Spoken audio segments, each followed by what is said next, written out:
Manager जिस बुजुर्ग को भिखारी समझकर सबके सामने नीचा दिखा रही थी, असल में वह तो भिखारी था ही नहीं, गरीब बल्कि इतना बड़ा आदमी था जिसकी किसी ने कल्पना भी नहीं की थी।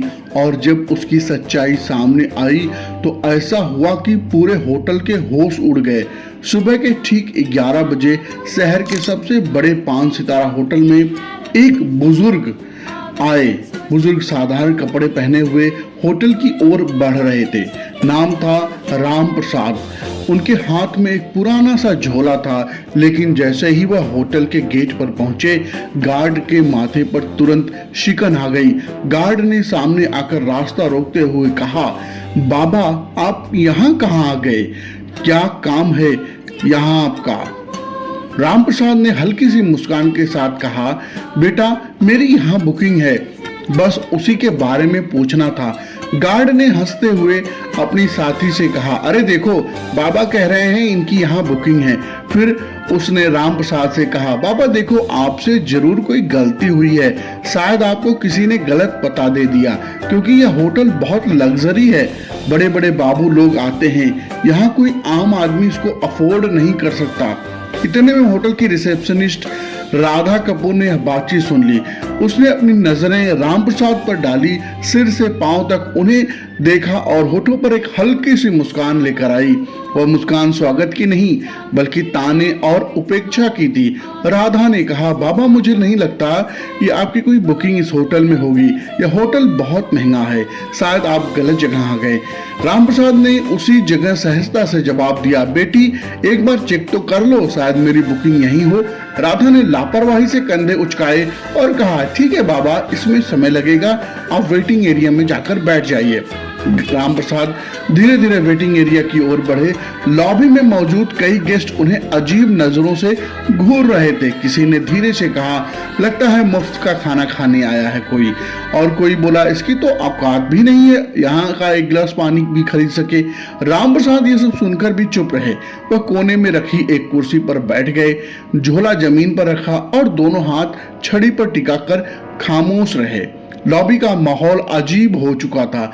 लोग चाय और कॉफी की चुस्कियां लेते हुए उन्हीं की तरफ इशारा करके बातें बना रहे थे। एक छोटे बच्चे ने अपनी माँ से मासूमियत से पूछा, मम्मी यह बाबा यहाँ क्यों बैठे हैं? यह तो होटल वाले जैसे नहीं दिखते। माँ बोली, बेटा सब किस्मत की मार है, जब किस्मत साथ ना दे तो हर किसी की सुननी पड़ती है। इसी बीच राधा फिर से वहां से गुजरी। उसने अपनी साथी स्टाफ से कहा, पता नहीं मैनेजर साहब क्या कहेंगे, ऐसे लोगों को यहाँ बैठाना भी रिस्क है, होटल की इमेज खराब हो रही है। साथी ने हंसते हुए कहा, कोई बात नहीं, कुछ देर की बात है, खुद उठकर चला जाएगा। राम प्रसाद ये सुनकर सुन रहे थे पर एक शब्द ना कहे, सिर्फ इंतजार कर रहे थे कोई उनकी बात सुने। 1 घंटे तक वह यूं ही बैठे रहे, कभी घड़ी देखते, कभी रिसेप्शन की नजर डालते। उन्हें उम्मीद थी कि कोई आएगा और कहेगा, हाँ बाबा आपकी बुकिंग है, लेकिन ऐसा हुआ ही नहीं। राम प्रसाद ने धीरे से कुर्सी का सहारा लिया और खड़े हो गए। उन्होंने रिसेप्शन की तरफ देखा और कहा, बेटी अगर तुम व्यस्त हो तो अपने मैनेजर को बुला दो, मुझे उनसे भी जरूरी बात करनी है। राधा ने मन ही मन सोचा, अब इसे मैनेजर से भी मिलना है। फिर अनमने ढंग से फोन उठाया और होटल मैनेजर विक्रम खन्ना को कॉल किया। उसने कहा, सर एक बुजुर्ग आपसे मिलना चाहते हैं। विक्रम ने दूर से राम प्रसाद को देखा और फोन पर हंसते हुए कहा, क्या यह हमारे गेस्ट हैं या बस ऐसे ही चले आए हैं? मेरे पास अभी टाइम नहीं है, इन्हें बैठने दो, थोड़ी देर में खुद चले जाएंगे। राधा ने वही आदेश दोहराया और गंगा प्रसाद को और राम प्रसाद को थोड़ी देर बैठने का आदेश दिया। राम प्रसाद ने गहरी सांस ली और फिर से उसी कोने की कुर्सी पर बैठ गए। सारी नजरों का बोझ उनके कंधों पर था, लेकिन उनकी आंखों में अब भी वही सब्र था, मानो कह रहे हो सच को छिपाया जा सकता है पर रोका नहीं जा सकता। सुबह के ठीक 11 बजे शहर के सबसे बड़े होटल 5 सितारा में एक बुजुर्ग साधारण कपड़े पहने हुए होटल की ओर बढ़े। उनका नाम था राम प्रसाद। राम प्रसाद चुपचाप बैठ नहीं पाए। उन्होंने धीरे से अपनी छड़ी उठाई, झोला कंधे पर टांगा और रिसेप्शन की तरफ बढ़ गए। लॉबी में बैठे कई लोगों ने ताने कसे, देखो बाबा अब मैनेजर से लड़ने जा रहा है।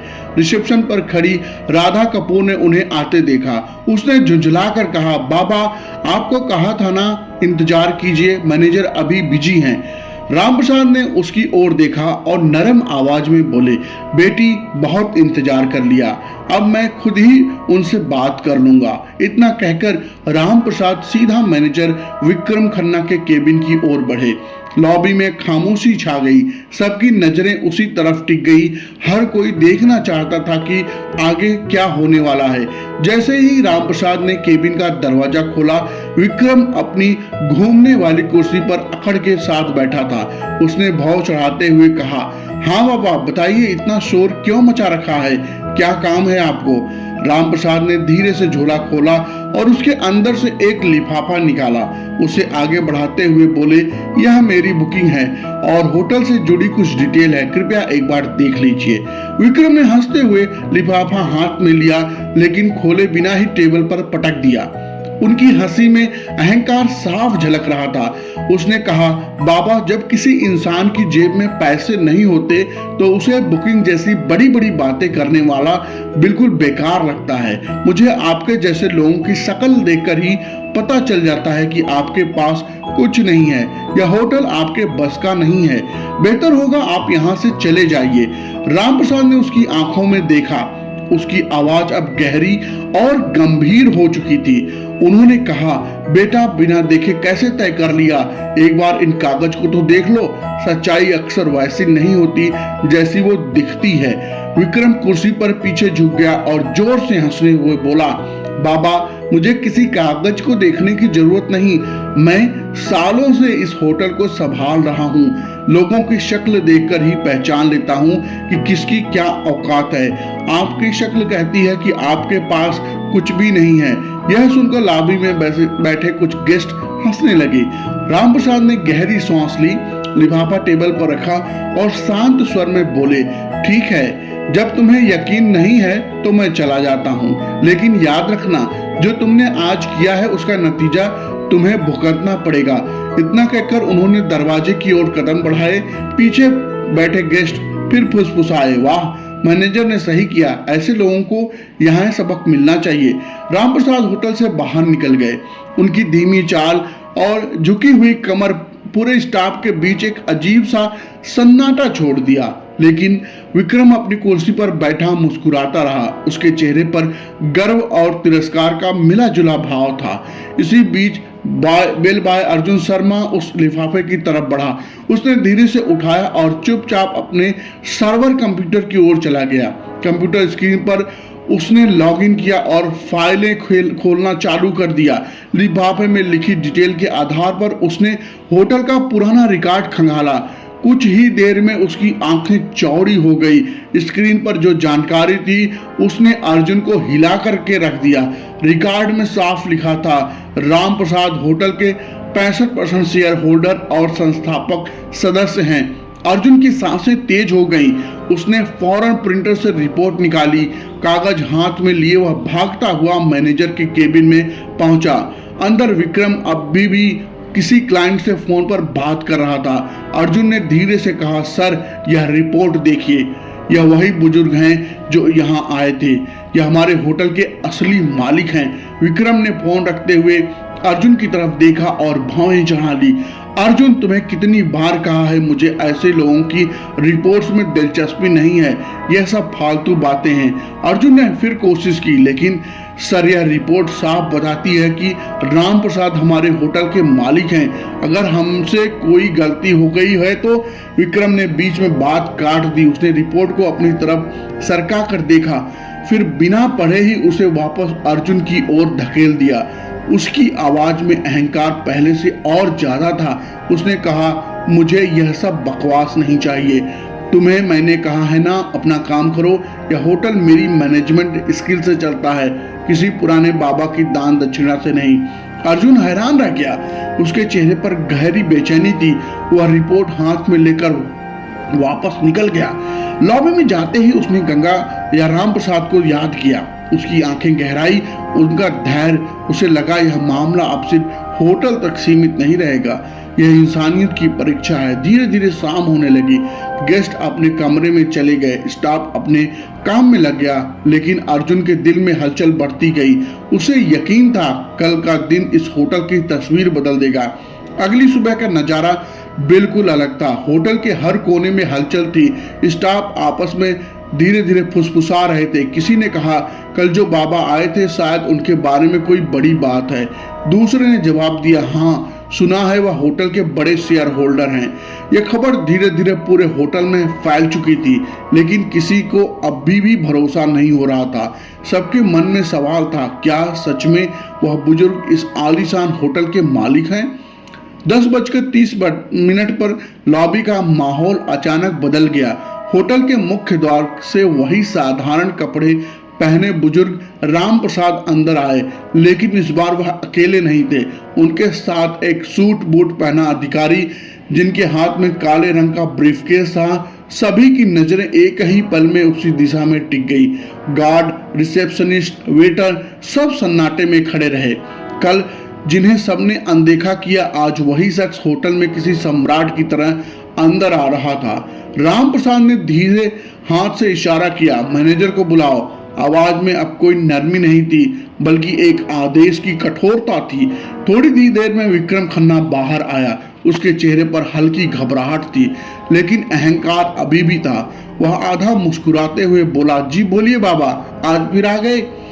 राम प्रसाद ने उसकी आंखों में देखा और ठंडी आवाज में कहा, विक्रम खन्ना, मैंने कल ही कहा था तुम्हें अपने कर्मों का नतीजा भुगतना पड़ेगा। आज वह दिन आ गया है।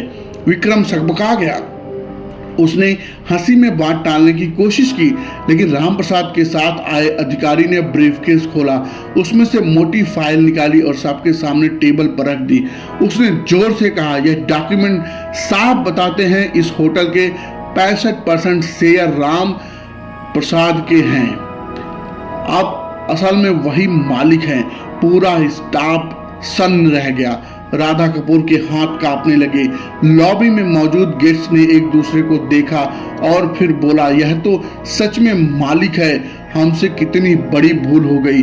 राम प्रसाद ने अपनी छड़ी जमीन पर टिका दी। उनकी आवाज अब तेज और दृढ़ है, विक्रम खन्ना, आज से तुम इस होटल के मैनेजर नहीं रहोगे। तुम्हारी जगह अब अर्जुन शर्मा इस पद को संभालेगा। विक्रम गुस्से में कांपते हुए बोला, आप होते कौन हैं मुझे होटल चलाने बताने वाले? यह होटल मैं सालों से चला रहा हूँ। राम प्रसाद गरजते हुए बोले, यह होटल मैंने बनाया है, इसकी नींव मेरी मेहनत से रखी गई है। मैं जिसे चाहूँ उसे रखूं, जिसे चाहूँ एक पल में बाहर का रास्ता दिखा सकता हूँ, पर दंड स्वरूप तुम्हें फील्ड का काम दिया जा रहा है। अब वही काम करो जो तुमने दूसरों से करवाया है। राम प्रसाद ने अर्जुन को पास बुलाया। उन्होंने उसके कंधे पर हाथ रखते हुए कहा, तुम्हारे पास धन नहीं था, लेकिन दिल में इंसानियत थी। यही असली काबिलियत है, इसलिए तुम इस पद के हकदार हो। अर्जुन की आंखों से आंसू बह निकले। वह भावुक होकर बोला, साहब मैंने तो बस इंसानियत निभाई थी। राम प्रसाद मुस्कुराए, यही सबसे बड़ी योग्यता है बेटा। फिर उन्होंने रिसेप्शनिस्ट राधा कपूर की ओर देखा। उनकी नजर इतनी कठोर थी कि राधा कांप गई।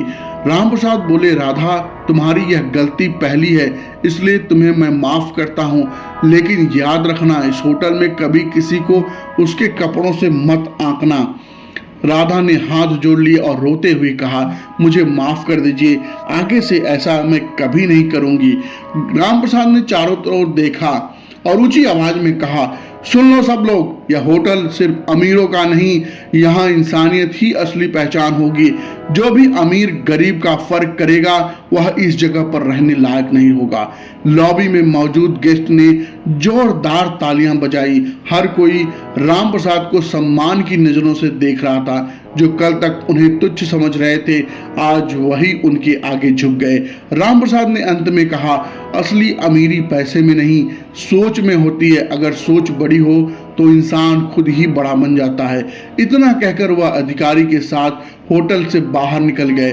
पीछे खड़े स्टाफ और गेस्ट उनको देर तक देखते रहे, मन ही मन सोचते रहे, मालिक ऐसा होना चाहिए जो दूसरों को उनकी इंसानियत से पहचाने, ना कि उनके कपड़ों से। उस दिन के बाद होटल का माहौल पूरी तरीके से बदल गया। अब हर स्टाफ हर गेस्ट के साथ सम्मान से पेश आता है। लोग कहते हैं राम प्रसाद ने सिर्फ होटल नहीं बनाया बल्कि इंसानियत की नींव भी रखी।